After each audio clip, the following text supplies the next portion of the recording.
Балалар, мен Е әрпінің баспа түрімін. Мен дауысты дыбыспын. Мені созып айтыңдар. Қане бірге айтайықшы. Е. Жарайсыңдар. Енді Е дыбысынан басталатын сөздерді айтайық. Есік. Есікті қалай ашамыз, балалар?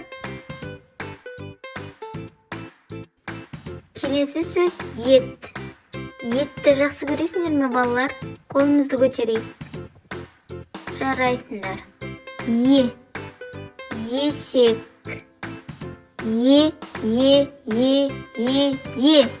Есек.